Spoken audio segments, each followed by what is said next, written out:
What's up, people? It's your man Urban Lover coming from your mama's basement, baby. I want to drop a topic on you guys. Now, this is hypothetically speaking. This is not that if it will happen or if it may happen, but just to get some comments going. Just a good topic. So the topic is, if the Lakers lose their first round draft pick, should they go after Chris Paul? Now, the reason why I brought this topic up, because I want to ask you guys, how would you feel about that? Now, you know how I feel. I've been saying over and over again from day one that D'Angelo Russell should be a 2. I think he plays much better at the 2. I really don't want to see young guys get traded. And based on the fact that PG-13 most likely probably will come here after the offseason of next year, if the Lakers don't make a move this year. If they do make a move, you already know, the Luol Deng concept is thrown in there. That's my thing. But this is about Chris Paul. Now, the reason why, personally, me, I will go after Chris Paul if we lose out on our number 1 draft pick. The reason why I would go after Chris Paul, because number 1, Chris Paul is one of the top 10 point guards in the league. Might be a little bit getting up there, but in reality, he's still got some ball game left in him. Now, as of paying him, that's the only thing about it. Would I pay him $200 million? No, I wouldn't pay him $200 million. Not saying that he does not deserve it, because if Mike Conley can get the highest paid contract in NBA history, and Chris Paul is is way better than Conley, then by all means, yes, he deserves it. But would the Lakers pay that? I wouldn't pay it. Now, if Chris Paul, decided like he'll take a nice little pay cut in order to help to build the team up, then I'll roll with it. But that's stretching it. He's not going to do that. Especially when he's on the last couple years of his career, he's going to want the best contract. And most likely he'll stay with the Clippers. This is why it's hypothetically speaking. Now, I would go after him, number 1, because he brings a couple things to the table. Leadership. Wherever Chris Paul goes, he's a pretty good damn player. They might not got out the first round a couple times and stuff like that, but wherever he goes, he's a good player. He's one of the old-fashioned last of the Mohegan point guards out there. What I mean by that, he's the only point guard that that stays in the high percentage of assists, and and also can score. But most point guards, like I said, old-fashioned point guards usually get their players and teammates involved. And I know the Clippers are going to re-sign him, but I'm just throwing it out there. The Lakers should try to make a chance to go after him if we don't get Lonzo Ball. Now, there's other point guards out there, but he's one of the top in my category as one of the best out there that I would actually go for. And you just imagine with him at the point in PG-13 at the 3, or at the 2. That's the only thing about it. It's kind of crazy, right? Because if we get PG-13, where does Brandon Ingram fall in that? That's another story for another topic. Anyway, I would love to get Chris Paul, because like I said, he's a floor general. He deserves and he demands respect on that floor. He demands players to give their 110% when they're out there on that floor. The biggest thing with the Clippers is they just stay injured. And I know a lot of fans say that, we should go after Blake Griffin. Me personally, I wouldn't go after Blake Griffin, only because, number 1, the dude stayed injured. Throughout his career, I think he probably only played, a couple seasons, full seasons. But he stays injured. Matter of fact, this season right here, he got injured. He stayed injured. So and that's another story for another time. But I would definitely go after Chris Paul, because he can actually help D'Angelo Russell, learn a point guard position. And I think that he's a better mentor than Luol Deng and Moscow. Screw that. Get rid of both of them. But anyway, I would definitely go after Chris Paul. I would utilize his skill set in order to help the players, because, him on the floor will make our team that much better. He plays pretty good defense. I know some fans think that he doesn't play good defense, but for him at his age, he does play good defense. He played better defense than some of them players out there on the floor today. I would definitely, and that's the reason why I would jump at him, because number 1, his leadership. He's a good mentor, and that's what the Lakers need. They need somebody that's going to be a good leadership. It takes a lot of pressure off of Luke Walton, because Luke Walton playing with a bunch of young players. At the end of the day, sometimes the young players, they get, behind themselves. But with Magic Johnson, it makes it that much better. But I definitely will go after Chris Paul. Just want to make this quick video, that the Lakers, if it was an opportunity there, I would definitely jump after him. Now, my thing is, I want to ask you guys, what do you think?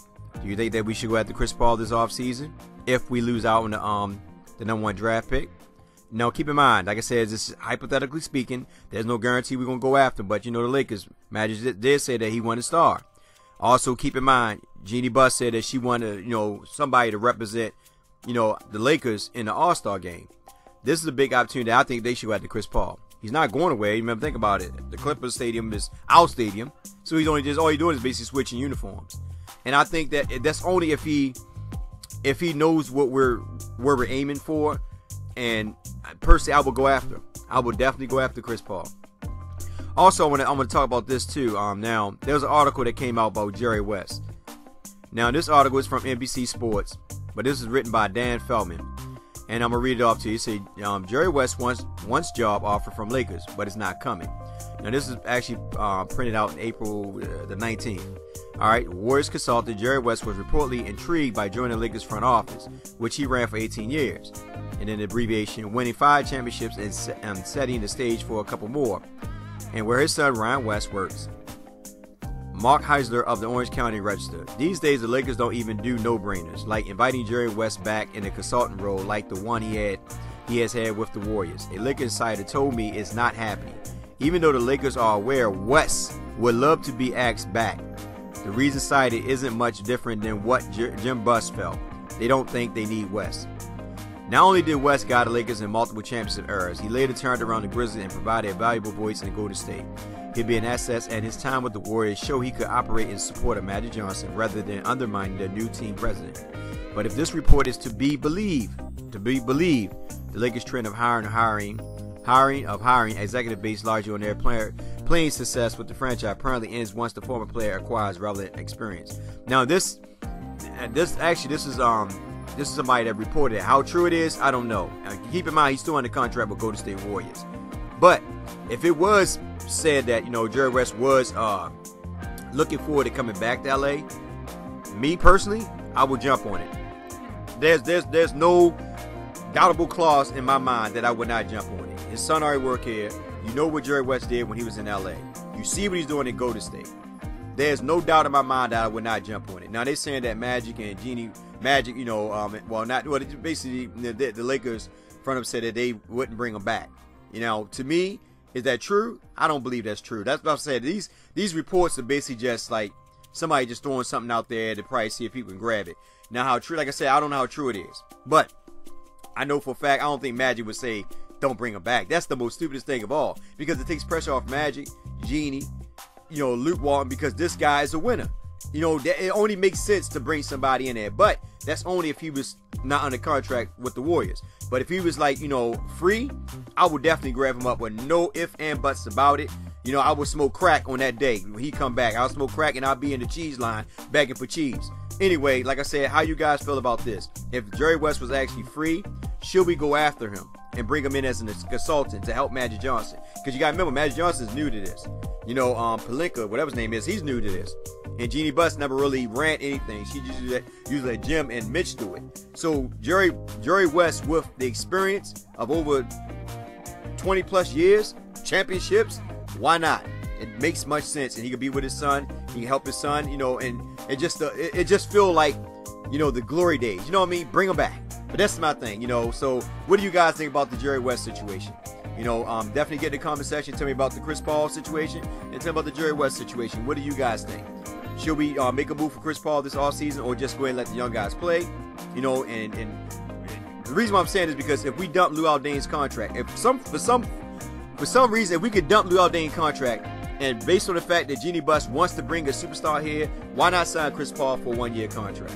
Why not? You know what I'm saying? Because if you sign for a 1-year contract, hey, we get somebody in All-Star, in All-Star events. We don't lose nobody. We dump Lou Aldain's contract some way, somehow. Orlando Magic are still looking. Remember, he's on the board. Why not go ahead and make the move for Chris Paul? Let Chris Paul sign a 1-year contract for whatever. You know what I mean? Because we got, I think, $23 million coming up this season. So if we find a way to dump Lou Aldain's contract, we'll have enough money to sign him for a 1-year contract for like $28 million. So why not go ahead and do it? And also Jerry West, if he's free, why not go after him? These are my two questions I like to ask you guys. So get in the comment section. Tell me what you think. Love you guys. As always, be safe out there. Take care. And I'm reporting out of somebody's mama basement.